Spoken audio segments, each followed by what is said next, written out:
It is house cleansing day today in the Arena household, so I figured I would take you along with me. I know from experience from my clients that not everybody knows how to cleanse their house properly, so I figured today, why not show you how? The most important thing to know is when to cleanse your house.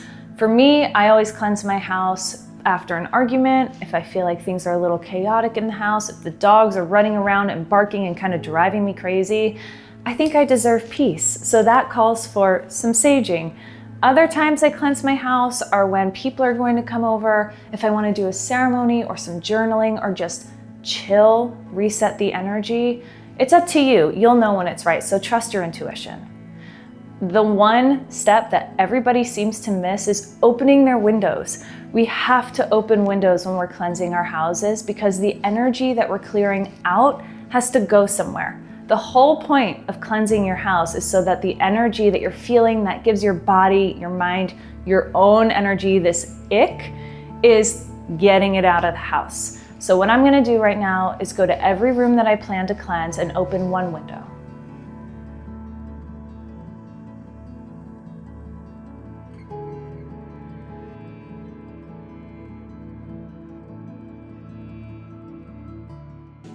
Homemade fly traps do not work. I've had these things up for days and I didn't catch any. Great, YouTube's gonna know. So let's get into materials. You have options. Personally, my favorite tool is sage. You can find sage usually at any yoga studio in your town.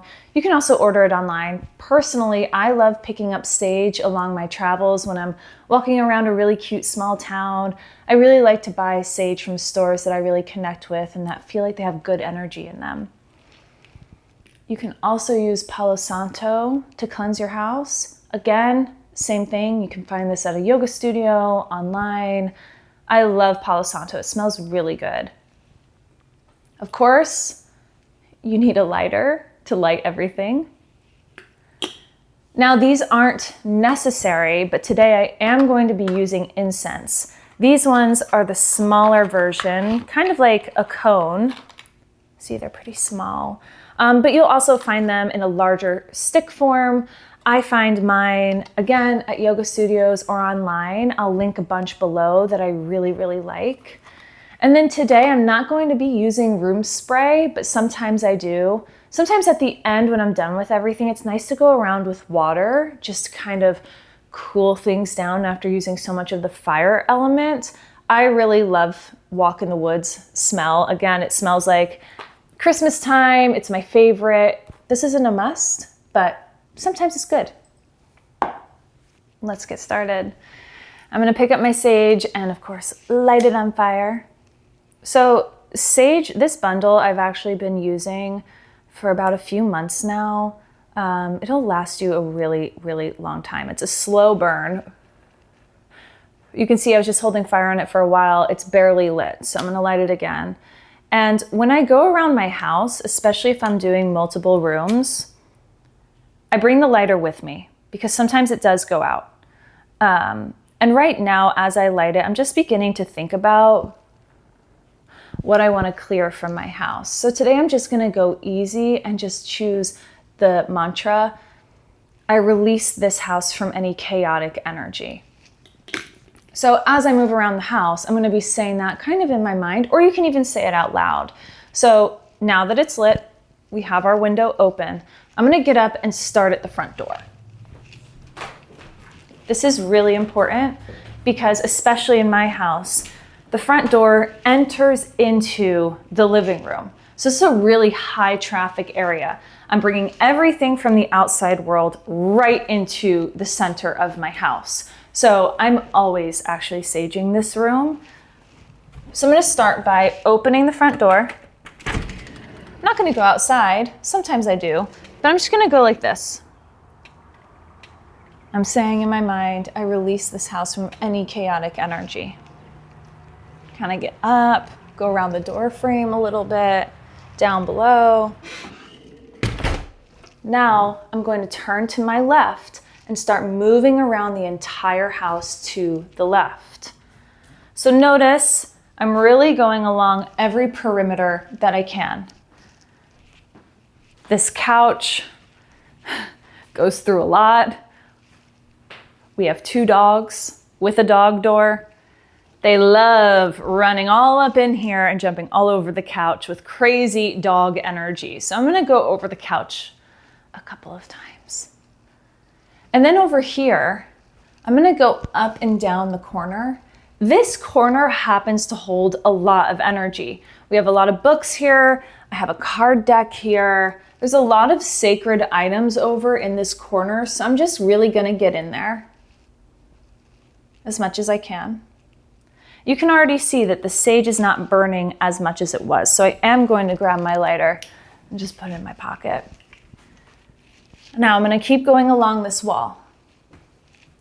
There's not as much here, so it's gonna move by a little bit more quickly. I'm gonna hit this corner and start moving along this far wall. Now, I do have a TV here. There's an Alexa here. Your technology holds a lot of energy. This TV is on maybe more than it should be. So I do want to actually get in here and pay attention to this just as much as I would all of my sacred items in the other corner. Dog bed. It needs some help. I'm gonna hit this corner. And now, instead of continuing to go around this room, I'm actually gonna go into the next room. I'm following the walls. We have some sweet pictures here, which I love. But again, this is kind of like a family altar. And I love spending a little bit of extra time here because I really feel like when you cleanse your house, you're cleansing a lot more. I feel like it ripples out. So in reality, I truly believe that when I'm cleansing these photos, I'm actually cleansing any familial energy that could be going on or lingering. This table sees a lot. I sit here and journal. Again, it has a lot of crystals. A lot of sacred energy happens here, so I want to make sure that it's clear and ready to go for the next time I want to sit here. Gonna move into this corner, and then again, we are going to move into the next room rather than continuing to go around this one because we're following the walls all the way around to the left. So now we're in the kitchen. This is a busy room in the Arena household. If you've been on one of my retreats, if you know my husband at all, you know the man loves to cook. So he is in here all the time. The dogs are in here all the time, making a mess, begging. So I'm really gonna get in here actually. Just because this is one of the most busy rooms in the house. And again, like we do have some sacred things in here. So I really wanna pay attention to them and give them the love that they deserve. And you can see this room is done because now I'm going back into the room that we were just in and following the wall. Hit the corners. Not much happens right here. So you can see that I'm kind of intuitively moving a little bit quicker through the areas that we just don't use that much. And now I'm almost done because this room now opens back up to the front door where we started. So I'm just gonna get behind the front door. Come back to the front door once more. I'm going to open it with the intention of everything I just did, even though it's all going out their own windows of every room, I'm kind of envisioning all the rest of the energy going out as soon as I open the door and being complete when I close the door.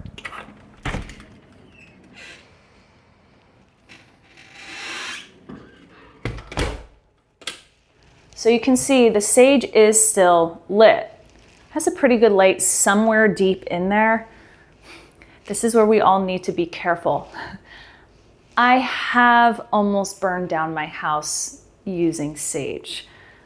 What I choose to believe is that if the sage burns for a really long time, that probably means that you had a lot to let go of. If you have to keep relighting it, it probably means that the energy wasn't as chaotic as other times, and that's okay. You just relight and keep going. We're still burning slightly, so I'm gonna go over there, kind of snuff it out as much as I can. Here I have a glass ashtray. You can use metal. There's a number of really beautiful ways to hold your sage, to display it, to use it. I'm just gonna kind of smush it down. And I'm just gonna leave the windows open for a little bit longer in case the sage wants to keep burning. It can keep doing its job for me. It just started to fall apart. We found where it's really burning, right in the center. So we'll end up with pieces of sage like this. Keep using them. You can just light it, set it on an ashtray, and let it do its job on its own. You don't have to go around the whole house. Maybe while you're journaling or something, you want to keep the sage burning because it smells good and it keeps the energy flowing. You can do that too. So never throw away your little parts. Keep using them. Use the sage until it's done. So I'm going to let that hang for a little bit. Now, I really like using incense. I'm going to get my lighter. I really like using incense as a way to kind of complete what I just did. I really think and believe that they are more protective, or sage is more of a tool to let go. I don't always have the windows open when I'm using incense. Sometimes I just burn incense for protection without even saging. You can use these intuitively. So I'm just gonna light it. And cones can be kind of tricky to keep upright, but I just kind of set it down on my ashtray and do my best to keep it upright. It might not stay up. I'm sure it'll go out on its own, and that's okay. If it's done with its job, then it's done with its job, and I trust in it. Now, if you want to, you can go around the whole house with some room spray. I'm not going to. I really enjoy using earth and fire element. I feel like it does the job for me. But if you have more water placements in your chart, or you prefer water, definitely go around and use some sort of room spray also. Thank you so much for joining me today. I really hope that this was helpful. I know that there's so much information out there, and I'm sure that my way is not the only right way. Follow your intuition, and I hope that you really enjoyed this video. You can get all the links below, and I'll see you on the next one.